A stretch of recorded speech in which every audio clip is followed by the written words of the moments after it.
Los 7 casos más perturbadores de Mercado Libre. A ver esto. Pocos placeres hay en la vida más grandes que el de recibir un paquete de algo que compramos en línea. El ritual es emocionante. Buscamos un producto, comparamos ofertas, precios, reputación del vendedor y le damos al botón de comprar. En pocas horas, o como mucho al otro día, golpeará un repartidor nuestra puerta diciendo: Mercado Libre, trayendo la alegría a nuestro hogar. La alegría de abrir un paquete de aquello que nos autorregalamos. Mercado Libre, la empresa dirigida por el argentino Marcos Galperín, no solo es una de las plataformas de venta online más importantes del mundo, sino que es la más empleada en Latinoamérica. Y ha ganado su reputación y su ritual por brindar esa experiencia tan sencilla y placentera que describí al principio. El de comprar con un clic y recibir en nuestra puerta.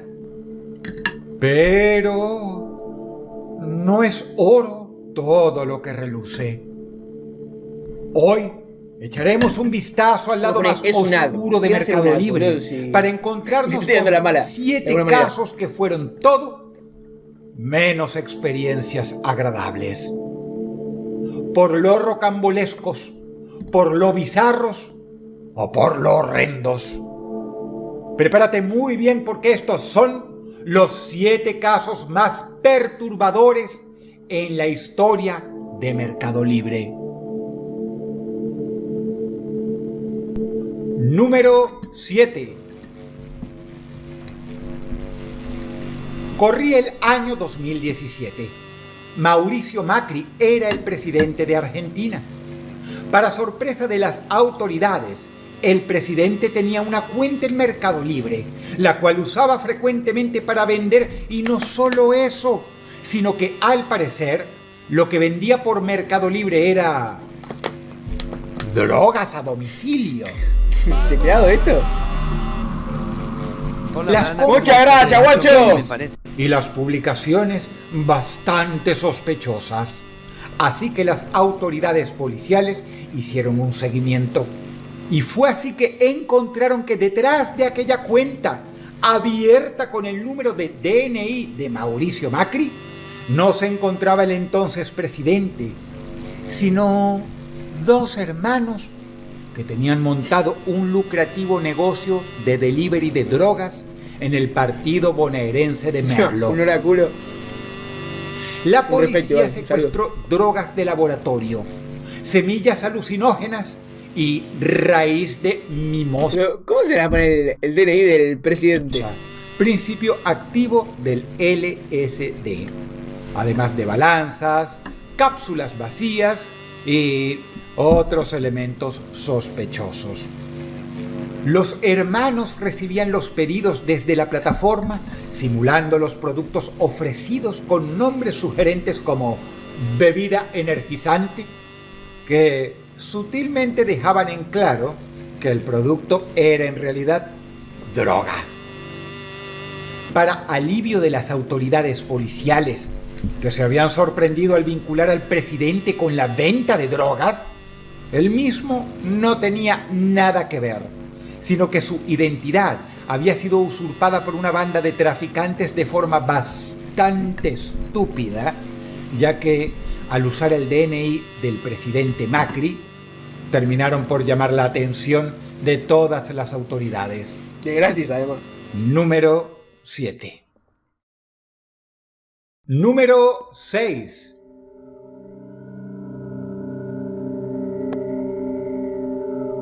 Ricardo Barreda fue un asesino múltiple convicto de Argentina, cuyo caso conmocionó a la opinión pública no solo de su país, sino de la región a finales del siglo pasado. El odontólogo, agobiado por el maltrato psicológico y el irrespeto que recibía de su familia, en un momento de locura, asesinó a 4 mujeres: su esposa, su suegra y sus 2 hijas. Él alegó que lo menospreciaban y lo llamaban despectivamente Conchita, insinuando que no era lo suficientemente varonil, por decir poco.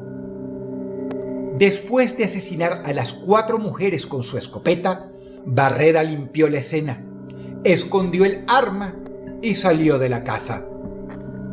Para crear una suerte de coartada, se fue a un hotel con una amante. Luego, a almorzar y hasta visitó su propio consultorio. Al regresar a su casa, fingió encontrar a su familia asesinada y llamó a la policía. Sin embargo, su coartada no convenció a los investigadores y, tras varias contradicciones, Barreda confesó el cuádruple crimen que le valió la cárcel, de donde saldría ya muy mayor para morir no mucho tiempo después. Pero en sus últimos años, Barreda le obsequió sus infames anteojos que lo caracterizaban a una amiga diciéndole: «Te los regalo porque cuando me muera vas a poder venderlos y va a salir guita. Es un regalo. Acá están todos locos. Llegaron a vender remeras y tazas con mi nombre». Y así hizo la mujer 2 años después de... ¿Cuánto creen que sale esto? Lo de intención. Para mí, 200 lucas, $200. de la muerte del asesino múltiple, publicándolos y vendiéndolos en Mercado Libre 25 lucas. por una suma que en aquel entonces era bastante cuantiosa, ya que superaban los $100,000. Número 6. No, está re quemado. Número Un auto, boludo, dejate de 5. romper la bola. Un auto buena gama, boludo. Que la situación de violencia en México es grave, especialmente en el norte, es de todos conocida. Pero un cliente de Mercado Libre pudo comprobar, tras hacer una compra, lo naturalizada que está la violencia en su ciudad en Guanajuato. El cliente había comprado un celular, uno que esperaba con ansias como toda compra en línea, contando las horas para que le llegara el paquete.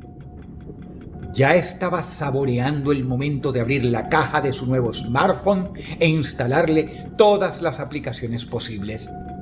Así que, cuando su timbre sonó con la famosa frase «Mercado Libre», saltó de la emoción.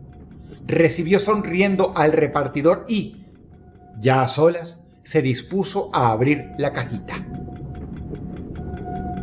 ¿Cuál sería su pavor ¿Tanto?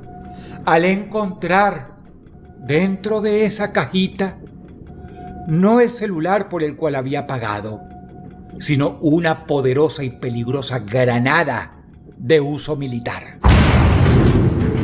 ¡Carajo! El hombre no sabía qué hacer. ¿Abrir un reclamo ante Mercado Libre? ¿Venderla? No. Finalmente optó por la opción más segura: avisar a las autoridades, quienes fueron a su vivienda y la retiraron de forma segura. Según Mercado Libre, se trató de un caso de paquete equivocado, lo cual deja Con una claro que granada. alguien realmente compró una granada en la plataforma y recibió el celular Nah, de pero este se otro puede poner una cliente. granada por Mercado Libre, no. Mercado Libre entregando una granada a domicilio. Es un montón, perro. Only in Mexico. Número 5. Número 4.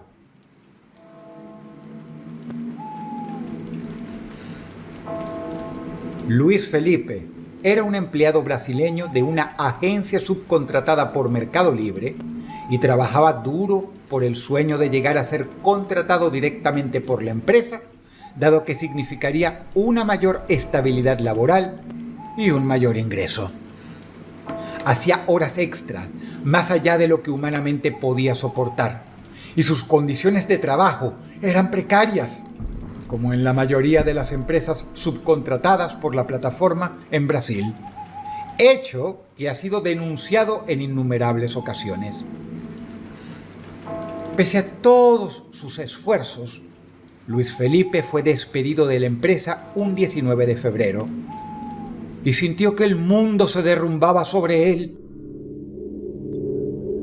Para más INRI, el encargado que le dio la noticia, le dijo que no se fuera, que siguiera trabajando por ese día hasta completar el turno y que ya mañana no se presentara. Ante esto, Luis Felipe se acercó a su zona de trabajo donde empaquetaba y, delante de sus compañeros, decidió poner un punto final a su vida de una forma que no puedo mencionar aquí. Sus compañeros quedaron horrorizados e interrumpieron las labores para enojo del encargado, quien se acercó al tumulto y les exigió que taparan el cuerpo con una lona y siguieran trabajando, que para eso les pagan. Mentira, no mentira. Tras estar un rato con la lona encima, el cuerpo fue trasladado a otra zona de la área de empaque para que no entorpeciera las labores de los demás empleados, quienes tuvieron que seguir adelante como si nada hubiera sucedido ante la presencia de un muerto. Horas después, el cuerpo fue retirado por las autoridades.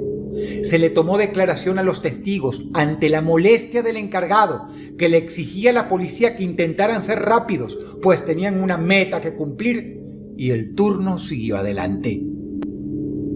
El caso fue denunciado por varias organizaciones gremiales y la actitud de la empresa y del encargado batió todos los récords de inhumanidad posibles. Okay, está porque chequeado, si bien es cierto que hay un dicho que dice que, pese a todo, el show debe continuar, este caso fue simplemente aborrecible. Número 4. Número 3. Nair Galarza es una de las convictas más famosas de Argentina, y su caso fue uno de los más mediáticos que se recuerden en ese país. Fue también la mujer más joven en recibir una sentencia de cadena perpetua en la historia criminal del país rioplatense, tras matar de 2 balazos, cuando tenía solo 19 años, a un joven con el que tenía una relación afectiva. Bautizada por la prensa amarillista como el bombón asesino o el ángel asesino, la bella joven capturó la atención de todos los medios, pues la gente se preguntaba cómo una chica tan joven y de no mala posición económica había sido capaz de asesinar a sangre fría a su novio con el arma de su padre, quien era policía. Su historia llenó ríos de tinta y se hicieron sobre su caso no solo documentales, sino hasta una película, llamando la atención de muchos la frialdad de Nair Galarza en cada una de sus declaraciones. Pero en el año 2020, el caso volvería a ser titular, cuando en Mercado Libre un anónimo, el cual muchos sospechan era alguien al servicio de ella, puso a la venta una confesión en un diario íntimo de la joven asesina. Por dicha confesión se pedían 200.000 pesos argentinos, unos $1.800 al cambio de la fecha en que salió la publicación, pudiendo financiarse la compra del infame manuscrito en varias cuotas. Hubo algunos indicios de que la mismísima Nair estaba detrás de la venta de esta página y que tenía intenciones de, en caso de concretarse, seguir produciendo memorabilia vinculada a su persona para hacer dinero, lo cual implicaría lucrar con un asesinato brutal por el cual fue condenada a pasar el resto de su vida entre rejas. Quizá muchos se pregunten por qué este caso trepa más alto que el caso de los lentes de Barreda. El punto es que en la ocasión anterior, la venta de los lentes era para ayudar a una mujer que nada tenía que ver con los asesinatos. En este caso, en cambio, al parecer, se trató de la mismísima asesina intentando lucrar con su crimen. Número 3. No sé qué tan chequeado está este, igual. Número 2. Inchequeable que Hay sea una real frase el papel con la escritura, ¿no? Muy ¿Cómo se sabe que es real? popular entre los otorrinos, Pues un papel lo escribí yo. que dicen a sus pacientes que los oídos solo se deben tocar con la punta de los codos. En otras palabras, lo que quieren decir es que no deben tocarse absolutamente con nada los oídos. Así de sensibles son estos órganos, cuyo dolor, sabemos, es capaz de producir uno de los más terribles que el ser humano puede soportar, y cuya función apreciamos más que a ninguna otra, quizás solo por debajo de la vista. Cuando en Colombia salieron a la venta por Mercado Libre las gotas Spray Teeny Drop, se popularizaron muchísimo entre los usuarios de la plataforma, pues prometían auténticos milagros para la salud.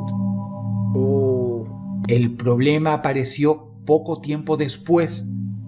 Los usuarios de Teeny Drop comenzaron a dejar malas reviews y a afirmar que, luego de usar las gotas, experimentaron síntomas gravísimos Ay, asco, como boludo. infecciones auditivas, perforaciones de tímpano, vértigo, alteraciones cardiovasculares, enfermedades cardíacas y problemas neurológicos. Muchos de los usuarios de Teeny Drop sufrieron daño permanente en órganos vitales como el corazón, los riñones, el hígado y la piel. Y no pocos quedaron sordos de por vida. No, es un montón, perro. ¿Esto lo tiene Mercado habiendo Libre? algunos casos incluso que llegaron a la muerte.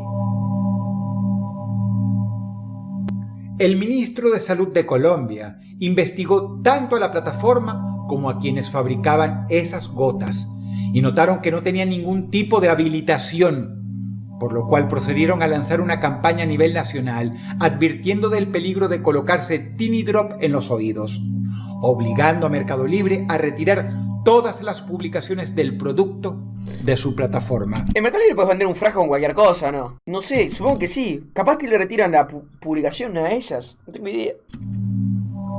Pero el daño ya estaba Claro, por Facebook sí, en Facebook Marketplace hay cada cosa. Vos buscas lechuga en Facebook Marketplace y fíjate lo que te sale, amigo. hecho y los Pero en Mercado Libre no sé cómo filtrar eso. Para mí deben tener bots bastante avanzados. damnificados eran miles en toda Colombia. Al parecer, la fórmula de Teeny Drop contenía sustancias tóxicas de todo tipo, incluyendo dosis de cianuro y ácido clorhídrico que, según el fabricante, cumplían la función de limpiar al oído de cera. Una auténtica barbaridad que arruinó la vida de muchísimos colombianos al empezar este año 2025 a la fecha de subido. Ah, muy reciente video. esto además, boludo. Tremendo. Número 2. Muy reciente. Número 1. Una poción. Karen Leylen Oviedo era una mujer argentina de origen mendocino, casada con un hombre llamado Rolando Aquino, quien tenía un hijo, Elías Aquino, producto de un matrimonio anterior. Sin embargo, Karen no estaba feliz ni con su hijastro ni con su matrimonio. Decidió poner fin a su esposo y a su hijastro de la peor forma, matándolos. El 7 de julio de 2019, el niño Elías fue llevado al hospital por su padre y por Karen Oviedo tras una repentina descompensación. A pesar de los esfuerzos médicos, el chico falleció el 12 de julio debido a una intoxicación aguda. En ese momento no se identificó la causa exacta de la intoxicación, aunque ya la asesina dio señales de alerta al pedir que cremaran el cuerpo del pequeño, algo a lo que se opuso su madre biológica. Pero la que pasaría a la historia como la envenenadora de Guaymallén volvería a la carga. El 7 de febrero de 2021, Rolando Aquino comenzó a vomitar violentamente y se desmayó en su hogar en Guaymallén. Fue trasladado a una clínica local donde falleció 2 días después. La autopsia reveló la presencia de etilenglicol en su organismo, lo que llevó a sospechar de un envenenamiento y al arresto de su viuda. Pese a negar en un principio los hechos, lo que terminó involucrando a la mujer de forma irreversible fue su historial de compras en Mercado Libre. Pues ahí había comprado bidones de etilenglicol, el cual había leído en búsquedas de Google que era mortal y dejaba pocos rastros. ¿Qué es eso? Debe ser un combustible, ¿no? El fiscal Guzzo, que actuó en el caso, hizo un relato de las testimoniales de los distintos peritos y médicos que coincidieron en que la muerte de Aquino y de su hijo fue precisamente por ingesta de etilenglicol. ¿Para el auto es? El funcionario judicial se preguntó: ¿Aquino y su hijo tenían inclinación? ¿Quién buscó en internet el etilenglicol? ¿Quién compró este producto por Mercado Libre y luego intentó borrar el historial de búsqueda? ¿De quién era la cuenta de donde se compró el líquido? Estas son las pruebas. Refrigerante. Así que el caso de la envenenadora de Guaymallén pasó a la historia no solo por lo terrible, sino por ser el primer caso de la historia criminal que se resolvió gracias a los registros de una compra de Mercado Libre. Y encima lo de Mercado Libre es como que ni te lo enterás, boludo. Número 1. Qué loco, guacho. Qué loco. Igual, obviamente... Si el video te gustó, apreciaría mucho que le dieras pulgar arriba y comentaras. Mercado Libre no tiene culpa de nada. O sea, si no lo compraba por Mercado Libre, lo iba a comprar en el Walmart, ¿entendés? No, igual. Pero es algo que esté en Mercado Libre ahí metido y que nunca se sepa nada. Loco, guacho.